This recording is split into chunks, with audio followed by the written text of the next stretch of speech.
بسم اللہ الرحمن الرحیم نحمدہ و نصلی علی رسول الکریم۔ صحیح البخاری کتاب الصلاۃ باب 73 رفع الصوت فی المسجد، یعنی مسجد میں آواز بلند کرنا۔ حدیث نمبر 470۔ حضرت صاحب بن یزید رضی اللہ عنہ سے روایت ہے، وہ کہتے تھے میں مسجد میں کھڑا تھا کہ ایک شخص نے مجھے کنکری ماری۔ میں نے اس کی طرف نظر اٹھا کر دیکھا تو کیا دیکھتا ہوں کہ حضرت عمر بن خطاب ہیں۔ انہوں نے کہا جاؤ ان دونوں کو میرے پاس لے آؤ۔ میں ان دونوں کو لے آیا۔ حضرت عمر نے کہا تم دونوں کون ہو؟ یا کہا تم کہاں سے ہو؟ انہوں نے کہا طائف کے باشندوں میں سے ہیں۔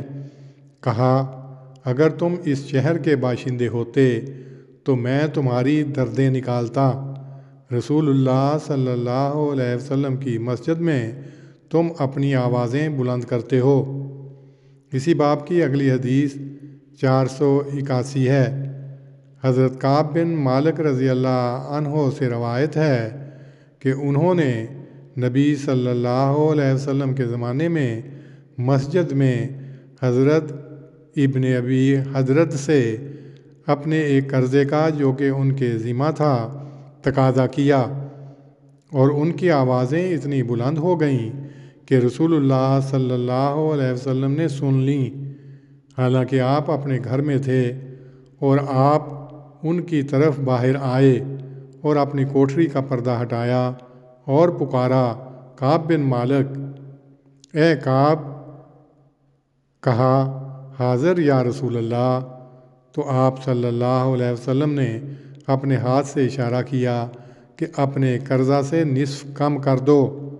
حضرت کعب نے کہا یا رسول اللہ میں نے کر دیا۔ رسول اللہ صلی اللہ علیہ وسلم نے فرمایا اٹھو اور اسے ادا کرو۔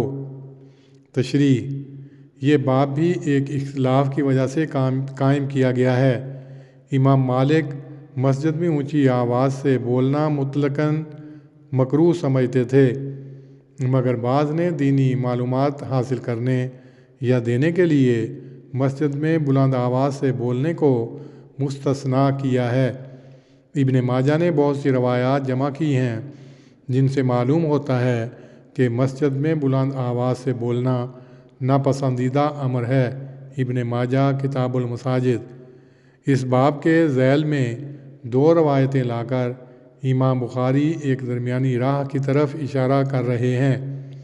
حضرت عمر کے واقعے کی طرف توجہ دلا کر یہ بتلایا ہے کہ حضرت صلی اللہ علیہ وسلم کے بعد صحابہ کرام کے عمل درآمد سے معلوم ہوتا ہے کہ مسجد میں اونچا بولنا ناجائز سمجھا جاتا تھا۔ اس کے لیے کوئی نہ کوئی معقول وجہ ان کے پاس ضرور ہوگی۔ نبی صلی اللہ علیہ وسلم نے بھی ایک موقع پر لین دین کا جھگڑا مسجد میں ناپسند فرمایا اور اس میں دخل دیا۔ حضرت کعب بن مالک کو بلا کر اشارے سے فرمایا کہ آدھا قرضہ چھوڑ دو۔ گویا آپ نے جھگڑا ناپسند کیا اور اس میں دخل دیا، جس کے لیے آپ کو آواز بلند کرنی پڑی، مگر اسی حد تک جو از بس ضروری تھی، اور جہاں اشارہ سے اپنے معافی و ضمیر کو ادا کیا جا سکتا تھا وہاں اشارے سے ادا کیا۔ خلاصہ یہ کہ مسجد میں عند ضرورت اونچا بولنا بھی جائز ہے۔ مسجدیں ذکر الہی کے لیے ہوتی ہیں، اس لیے ہر ایسی بات سے منع کیا گیا ہے جو ذکر الہی میں مخل ہو۔